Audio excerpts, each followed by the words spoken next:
Assalamualaikum warahmatullahi wabarakatuh. Waalaikumsalam. Ibu siapa? Ibu Agustina.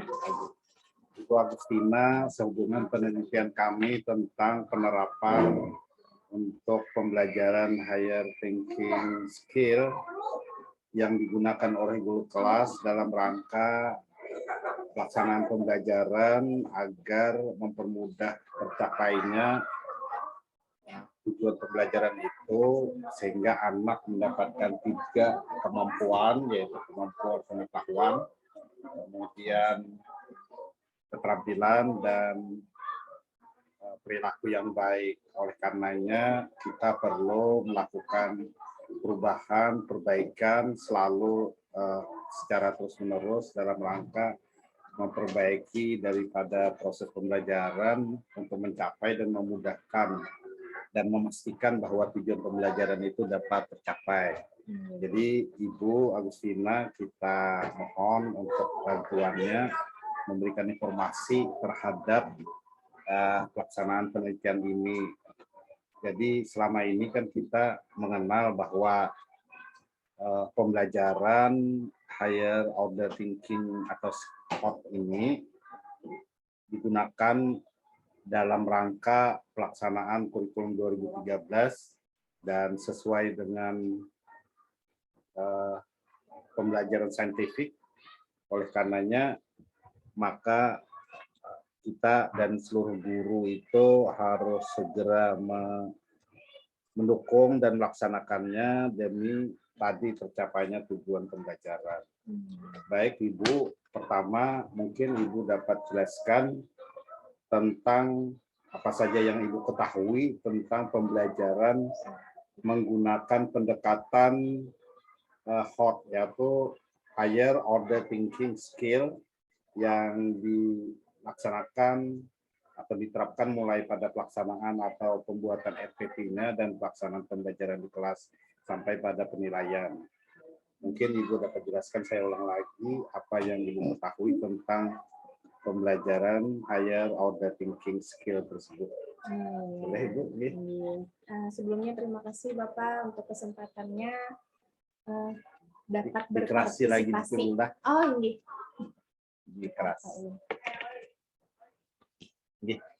Terima kasih Bapak untuk kesempatannya. Bismillahirrahmanirrahim. Kalau yang ulun tahu untuk HOTS, higher order thinking skill ini, yang dalam bahasa Inggrisnya sudah ada skill, artinya kan kemampuan siswa dalam mengasah apakah dengan membaca bisa menerapkannya. Tapi kalau untuk ulun kan kelas 2 ya. Kalau kelas 2 ulun lebih HOTS-nya ini lebih dengan literasinya, Pak. Jadi di literasi ulun supaya murid lancar membaca, lancar menulis, dari yang dibaca bisa diceritakan kembali. Setelah itu baru pelan-pelan menjawab pertanyaan, tapi dengan bahasa mereka sendiri. Jadi tidak terpaku dengan materi. Semisal mereka punya pendapat sendiri, nah itu yang lebih saya kemukakan di kelas, supaya si anak juga bisa mengembangkan pikirannya. Apakah jawaban si anak nyambung dengan materi atau tidak. Jadi kalau sesuai materi itu kan bahasanya baku. Jadi kalau untuk kelas 2, saya sih menerapkannya lebih ke bahasa sendiri. Kan di 2013 juga anak dituntut untuk aktif, bukan guru yang aktif. Jadi anak itu tuntutannya aktif sesuai dengan HOTS. HOTS itu order thinking-nya, bagaimana dia mengeluarkan pikirannya, bagaimana dia mengemukakan pendapatnya dengan bahasanya sesuai anak kelas 2. Jadi kalau untuk penilaian juga saya lebih banyak sesinya bincang, Pak, wawancara. Kalau untuk akademis hanya untuk matematika. Kalau untuk bahasa Indonesia saya ambil nilai bercerita, nilai membaca, nilai menulis. Kalau untuk PKN, saya ambilnya nilai pengetahuan tentang Pancasila, tapi terapannya di kehidupan sehari-hari. Kalau untuk matematika, ya sistem hitung-menghitung seperti yang sudah berlanjut. baru pengenalan uang. Jadi kalau jajan di warung uangnya berapa, 1.000 dapat berapa, ya seperti itu Pak yang saya ketahui. Mungkin bisa ditambahkan. Ya, makasih. Kemudian gini, kan kita dalam rangka pelaksanaan kegiatan pembelajaran penerapan pendekatan saintifik 5M, yaitu mengamati, menanya, kemudian mengumpulkan informasi, menalar, mengasosiasi, kemudian mengkomunikasikan, itu pada dasarnya telah lama dan dilakukan oleh guru sudah di kelas. Hanya saja kita betul-betul dapat memastikan bahwa kelima daripada yang diamankan itu dapat terlaksana ya. Kemudian Ibu, selama ini Ibu dapat arahan ataupun informasi ataupun pendalaman atau pembinaan, apakah dari kepala sekolah ataupun dari pelatihan. Mungkin Ibu dapat ceritakan lagi tentang dua hal tersebut, atau dalam pertemuan kelompok kerja guru kah? Nah, boleh Ibu jelaskan tiga hal yang mungkin dapat memperkuat kemampuan ataupun melatih daripada keterampilan Ibu dalam menerapkan pendekatan saintifik 5M tadi. Iya. Kalau untuk pendekatan benar Pak, yang pertama terutama dari kepala sekolah. Kepala sekolah sangat banyak memberikan masukan bagaimana cara saya mendekati murid dengan saintifik itu tadi. Yang kedua itu dari KKG. Kita kan ada kelompok kerja gugus, jadi di situ ada dikumpulkan guru kelas rendah, guru kelas tinggi. Nah, ditunjuklah salah satu pembinanya. Tidak luput juga guru-guru senior di sini yang sangat membantu, apalagi masalah di kelas 2, keributan yang luar biasa, kepala anak-anaknya, wow. Jadi mereka memberikan masukan-masukan, jadi saling sharing aja. Amin. Kalau maksudnya, kalau pelatihan biasa Bu Ibu ikuti? Oh, kalau pelatihannya yang di kelompok kerja gugus Pak. Jadi itu ada sebulan sekali, dari pelatihan membuat soal, pelatihan bagaimana mendekati murid. Jadi di situ kita saling sharing juga. Kan antar sekolah tuh biasanya masalahnya macam-macam. Jadi di situ diberikan pembinaan, bimbingan sekaligus bagaimana cara kita mengatasi murid yang alhamdulillah sampai sekarang bisa diatasi dengan bimbingan-bimbingan tersebut. Ya, Ibu. Kemudian Ibu ya, tentang semua kita sebutkan di atas dalam rangka pelaksanaan pembelajaran HOK ini, pada dasarnya kan tingkatan berpikirnya itu dari C4, C5, C6, boleh dikatakan itu analisis, kemudian antisintesa dan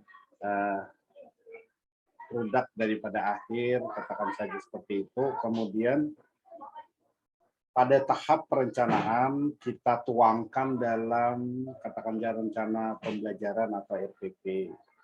Nah, di situ ada kompetensi inti, ada kompetensi dasar, dan ada indikator. Kemudian ada tema ya Ibu ya, kemudian ada persiapan pelaksanaan lainnya. Untuk pembelajaran tersebut, boleh Ibu ceritakan sekitar persiapan perencanaan untuk pembuatan RPP yang berkenaan atau titik tekannya itu adalah pembelajaran HOT. Boleh Ibu? Kalau untuk pembuatan RPP, kalau ulun pribadi itu ulun lebih mengenakan dengan observasi dan wawancara, Pak. Jadi ulun mau observasi murid terlebih dahulu, bagaimana murid ulun tuh bisa memasuki materi yang sebelumnya. Terus kalau dari segi wawancara, ulun menanyakan dengan murid bagaimana tahapan hari ini, apakah dimengerti atau tidak. Jadi bisa dilanjutkan RPP selanjutnya, dan apa yang harus ulun lakukan juga ulun tuangkan di RPP tersebut. Sebelum itu RPP akan ulun masukkan ke kepala sekolah, ulun minta masukan sidin, apakah di RPP ulun ada yang kurang atau kelebihan. Jadi selain itu, kadang kata kepala sekolah coba tanya dengan Bu Masni bagaimana RPP-nya, sudah pas atau belum. Nah, jadi masukan-masukan dari beliau-beliau itu yang luar biasa. boleh Ibu contohkan eh, indikator yang bagaimana, kalau katakan saja Ibu pilih mata pelajaran apa, lalu di situ ada indikator, kemudian ada kadinya yang mencirikan dari pembelajaran ataupun nanti Ibu boleh contohkan dalam RPP-nya soal yang bagaimana yang mencirikan daripada penggunaan pendekatan VOT ini. Oh iya. RPP-nya yang kebetulan hari ini masuk materinya membaca di sini, memahami isi teks dan menuangkan pikiran sendiri. Jadi indikatornya si anak ulun suruh membaca dulu, memahami. Jadi setelah membaca dan memahami isi materi, diajukan pertanyaan, apa isi ceritanya, nah bagaimana pendapat kalian. Jadi seperti itu Pak, setelah membaca si anak tidak hanya membaca melulu, tidak hanya menjawab soal, tapi disuruh mengungkapkan. Jadi pertanyaannya, bagaimana perasaan kalian, apakah kalian senang dengan si semut. Nah kebetulan hari ini ada dongeng semut dan lebah. Jadi saya bertanya, si semut rajin membersihkan rumah, bagaimana dengan kalian? Mereka jawab dengan serempak dan semangat, saya juga Bu, bersihkan kamar, bersihkan ruang tamu. Nah, itu sudah bagi saya sudah sangat senang kalau si anak berarti mengerti dengan dongeng yang dibaca mereka. Tadi mulai daripada apa? Ini kan pembelajaran terpusat pada anak, ya Bu ya. Kemudian saya tangkap tadi Ibu telah membuat perencanaan, kemudian menerapkannya, lalu anak itu dapat mengikuti atau telah melakukan atau terlibat langsung ada pengalaman belajar dia ya. Kemudian di situ ada presentasi Bu ya tadi ceritakan, kemudian dalam rangka untuk mengkomunikasikan. Kemudian ada lagi Ibu mungkin tambahkan tentang kerjasamanya di situ antara satu anak dengan anak yang lain. Ibu ceritakan lagi. Oh ya, kalau kerjasamanya tadi yang barusan saya lakukan, mereka memerankan satu jadi lebah, yang satu jadi semut. Nah, setelah itu mereka bertanya, gimana lebah? Senang kata lebah. Semut juga. Jadi mereka selalu diikut sertakan Pak dalam pembelajaran. Jadi tidak hanya memahami materi, tapi anak-anak itu juga harus ikut merasakan hasil cerita yang dibaca. Jadi selain adu peran di kelas, mereka juga saling sharing. Aku hari ini jadi semut loh, senang loh, aku hari ini jadi lebah, jadi seperti itu. Dan hari ini kami juga ada nyanyi bersama tadi. Alhamdulillah semua murid bisa menyanyikannya walaupun dengan suara YouTube yang lumayan karena mikrofonnya tidak ada di kelas Pak, jadi sesederhana mungkinlah bernyanyi bersama. Ibu, selama ini kan Ibu tahu mungkin bahwa seluruh program daripada proses pembelajaran itu pasti kita ada yang lebih unggul, kemudian ada juga yang katakan aja memenuhi standar, ada yang kita tuh harus berada atau berusaha untuk di atas standar, dalam artian kita harus berinovasi, berkreasi untuk bisa mengembangkan diri Ibu ya.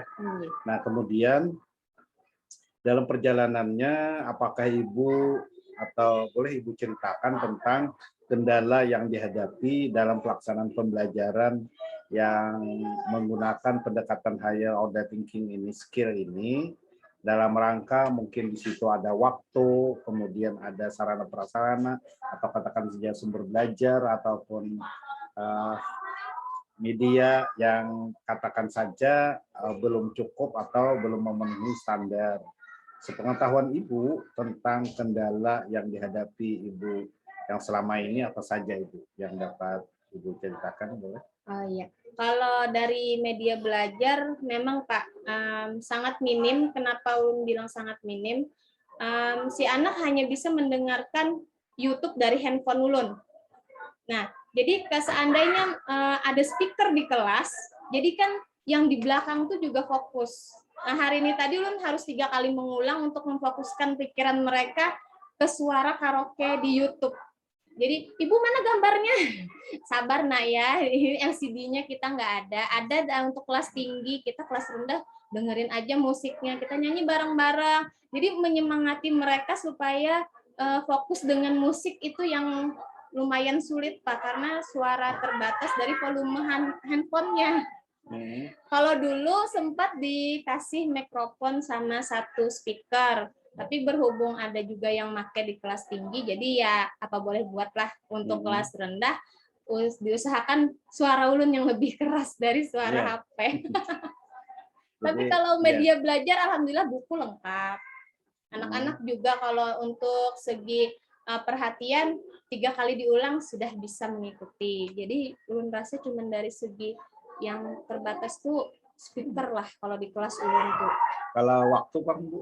Kalau waktu alhamdulillah ini sudah Ibu Kepala Sekolah sudah memberanikan diri untuk memperpanjang masa pembelajaran. Jadi tercukupi Pak, sangat tercukupi daripada yang kemarin-kemarin kita belajarnya merasa kayak dipacu kuda. Ayo materi selesai dengan jam segini. Tapi sekarang alhamdulillah bisa Pak. Yang tadinya nggak bisa nyanyi, kita bisa nyanyi bareng. Kalau ada perbedaan karakteristik siswa ya, kita bermacam-macam siswa latar belakangnya dan kemampuannya. Lalu di situ kan kita tadi penerapan pembelajaran tingkat tinggi dalam artian bahwa pembelajaran itu ada analisis, misalnya katanya tadi 2 tambah 3 itu hasilnya 5. Kita harus membuat variasi lain, seharusnya 2 tambah titik-titik sama dengan 5, dan itu contohnya, sehingga ada proses dia berpikir kenapa terjadi penjumlahan, tapi justru ada unsur lain yang sifatnya pengurangan, seperti ya. Gimana Bu tentang karakteristik siswa, apakah menjadi persoalan yang selama ini atau cara mengatasinya? Kalau di kelas saya tuh beragam Pak, dari yang sangat pintar sampai yang huruf M dan N masih tuker-tukeran, B dan P apalagi. Jadi kalau dari sayanya mensiasatinya, kalau untuk yang kurang saya berikan lebih banyak latihan menulis. Karena menulis itu saya memikirnya begini, kalau dia menulis berarti pikirannya jalan dengan memikirkan huruf-huruf yang ada. Tapi kalau untuk yang anak yang pintar, saya lebih senang adu wawancara dan lebih senang ngobrol dengan mereka. Jadi asah pikiran, terus pengalaman. Kalau yang dari segi materi, kalau yang pintar, alhamdulillah di kelas saya luar biasa. Tapi kalau yang kurang itu, saya lebih senang dengan beberapa tulisan yang, tapi harus bagus. Hasil tulisannya harus rapi ya, nak. Jangan ketukar lagi ya. Nah, yang seperti itu, Pak. Karena ada 2 murid yang kurang, perempuan dan laki-laki. Jadi yang itu yang harus saya benar-benar konsentrasi dengan 2 itu, tapi di 30 menit pelajaran terakhir. Jadi yang lain selama 2 jam pertama itu fokus dengan semuanya, tapi 30 menit terakhir itu khusus yang dua orang. Jadi yang 30 menit terakhir, yang lain saya beri tugas untuk jawab pertanyaan, 2 orang itu fokusnya dengan saya dengan tugas masing-masing. Ya, Ibu. Kemudian Ibu yang terakhir ya, Ibu, kemudian tentang analisis evaluasi dalam tahap HOT ini. Kita paham bahwa ini adalah amanah daripada peraturan Menteri Dikbud tahun 2016 bahwa penilaian adalah proses untuk mengukur pencapaian hasil belajar peserta didik.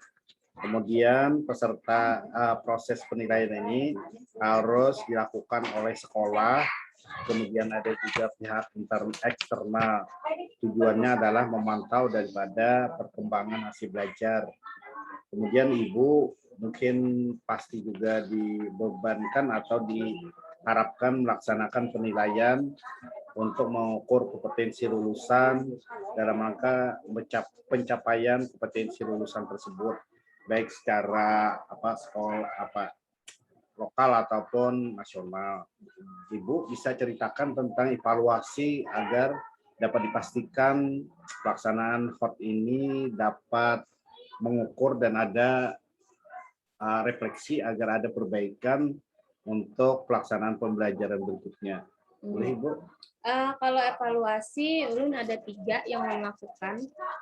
Evaluasi itu yang pertama mingguan, Pak. Kenapa Ulun ambil mingguan evaluasi pertama? Karena kan kalau untuk kelas Ulun ada PJJ 1 minggu dan ada PTM 1 minggu. Jadi evaluasinya pertama mingguan. Terus yang kedua evaluasinya di bulanan. Kenapa Ulun ambil juga di bulanan? Ulun ketemu murid dalam sebulan cuma 2 minggu. Jadi dalam 2 minggu itu yang bisa Ulun ambil itu keaktifan murid, dari segi mereka menjawab, kecepatan. Sedangkan yang hasil terakhir itu dari ulangan, dari hasil penilaian semester. Nah, dari yang 3 itu tadi, Ulun ambil semua nilainya, tidak luput diskusi dengan kepala sekolah untuk yang murid yang khusus dengan 2 orang itu. Jadi Ulun minta keringanan untuk menurunkan KKM untuk yang 2 murid. Karena tidak mungkin Ulun menyamakan KKM semuanya, sedangkan kemampuan mereka berbeda. Jadi yang 2 murid itu khusus Ulun minta keringanan Pak untuk KKM mereka di nilai akhir. Seperti itu.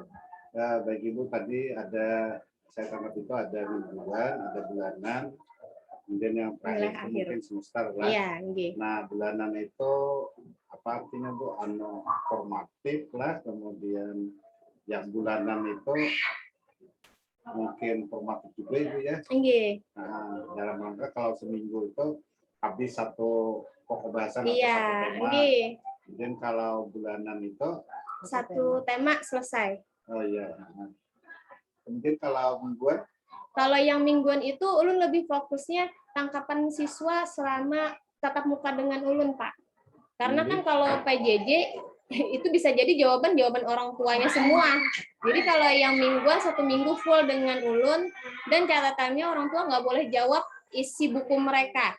Jadi mereka boleh belajar tapi tulis di buku lain, jangan ditulis langsung di buku mereka jawabannya. Jadi setiap ketemu Ulun, kayak apa nak hari ini semingguan kita belajar bersih-bersih, sudahlah bersih-bersih. Nah yang kayak itu aja sih Ulun meminta penilaian selama seminggu. Nggak ada yang modelnya harus menjawab 10 pertanyaan, takutnya jadi beban Pak, takut nanti murid ketemu Ulun. Ibu, banyak terima kasih untuk seluruh atensinya, bantuannya, mulai daripada persiapan, kemudian pembuatan perencanaan, pelaksanaan pembelajaran.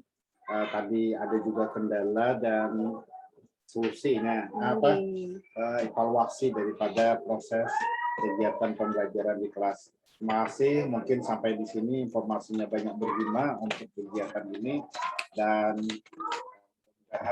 kita semua dapat meningkatkan daripada proses pembelajaran PKBM yang lebih bermakna dan tentu saja tujuan akhirnya adalah untuk kebaikan dan capaian daripada pembelajaran anak. Terima kasih Ibu. Iya, sama-sama Pak. Sampai di sini saya mohon maaf kurang lebihnya. Assalamualaikum warahmatullahi wabarakatuh. Waalaikumsalam warahmatullahi wabarakatuh. Kami minta makasih banyak.